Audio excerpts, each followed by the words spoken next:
And joining me now is Senator Bernie Sanders of Vermont. He's, of course, the chair of the Senate Budget Committee. Senator Sanders, welcome back to Meet the Press, and happy Father's Day.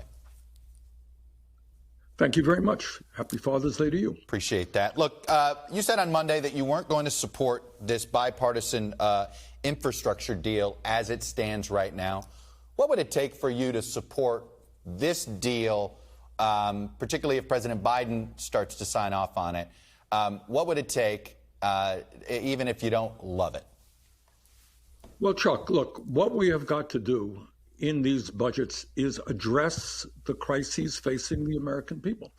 It is true that our roads and our bridges and our water systems and our wastewater plants are crumbling, and we need to invest in them.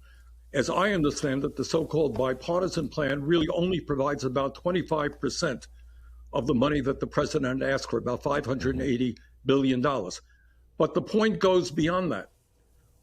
The working people of this country understand, Chuck, that for decades we have ignored their needs while the very richest people in this country have become richer.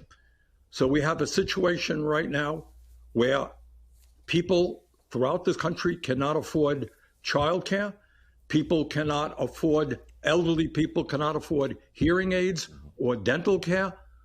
We have a disaster in terms of climate impacting this country right now. How do you go forward right now in this moment in history and not address the terrible climate crisis that we face and transform our energy system? How do you not deal with housing when 18 million families are spending 50% or more of their limited incomes on housing? And the list goes on and on. Rich get richer.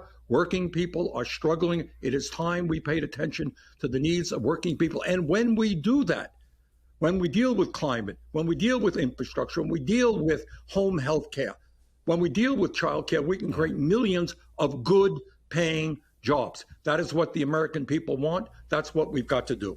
Are you comfortable with a two-step process where you noted this is the 25% of what President Biden asked for? Is it worth it in your mind to take what you can get in a bipartisan way, especially if that's the way you can get Joe Manchin and Kyrsten Sinema to get on board a Democrats-only bill that may tackle the care economy, as you just outlined? Well, look, as I said, what is in the bipartisan bill in terms of spending is, from what I can see, mostly good. It is roads and bridges, and we need to do that. That is what we are proposing in our legislation, but in much greater numbers. One of the concerns that I do have about the bipartisan bill is how they are going to pay for their proposals. And they're not clear yet. I don't know that they even know yet, but some of the speculation is raising a gas tax, which I don't support, a fee on electric vehicles, privatization of infrastructure. Those are proposals that I would not support. Do you get at the end of the day, do you think this ends up passing as by raising the deficit? Is that something you're comfortable with? And then Democrats have to go it alone and possibly raise taxes on their own? Is that where this is headed? Well, when you talk about taxes, let us also be clear. And I think the average American, whether you're Democrat, Republican, or independent, understands there's something absurd that at a time of massive income, wealth inequality, when the very rich are becoming much richer, when two people own more wealth than the bottom 40% of America, that you have billionaires out there who pay zero, not a penny, in federal income tax. Large profitable corporations pay nothing in federal income tax. So what the president has said, he doesn't want to raise taxes on people making $400,000 or less. I agree with that. But you know what? In order to lower the cost of prescription drugs, in order to deal with paid family and medical leave, because we're the only major country on earth that doesn't provide that, yes, we are going to have to ask the wealthy and the powerful to start paying their fair share of taxes. I want to go back because you kind of ducked the question the first time.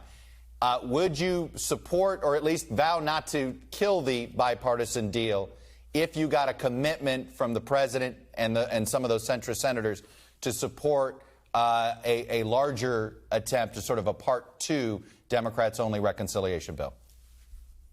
Well, Chuck, I don't know that anybody could give you an honest answer for that, because nobody really knows what is going to be in this bipartisan agreement and how it is going to be paid for. So if it is roads and bridges, yeah, of course we need to do that, and I support that. If it is regressive taxation, Gotcha. Raising the gas tax or a fee on electric vehicles or the privatization of infrastructure, no, I wouldn't support it. But we don't have the details right now. Let me ask you about Obamacare. The Supreme Court ruling this week. This is the third one, and I even heard Republican senators say, okay, no more, no mas. They're not going to try to kill Obamacare anymore. You were a reluctant supporter of it. You preferred something bigger, Medicare for all. Where is your priority now? Making Obamacare closer to your vision on Medicare for all, lowering, doing things like that? Or do you still think in the future Obamacare should be scrapped and replaced? Well, it's not Obamacare has done a lot of good for a lot of people. That's clearly the fact, and I support that.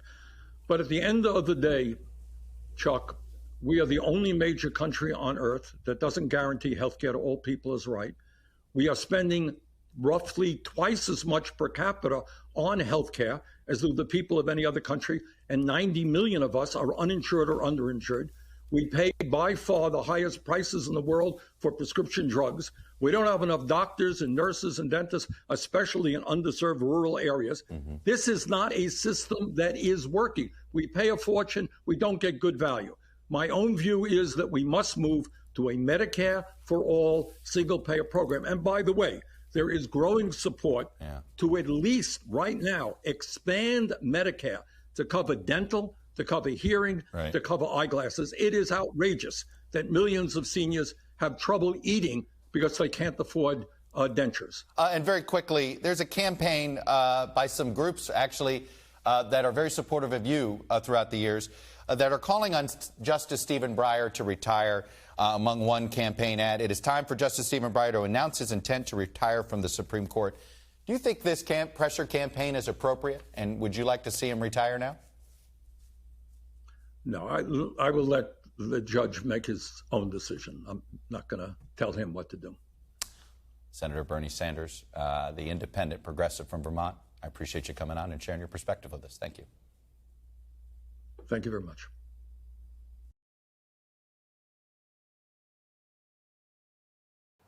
Hey, thanks for watching our YouTube channel. Follow today's top stories and breaking news by downloading the NBC News app.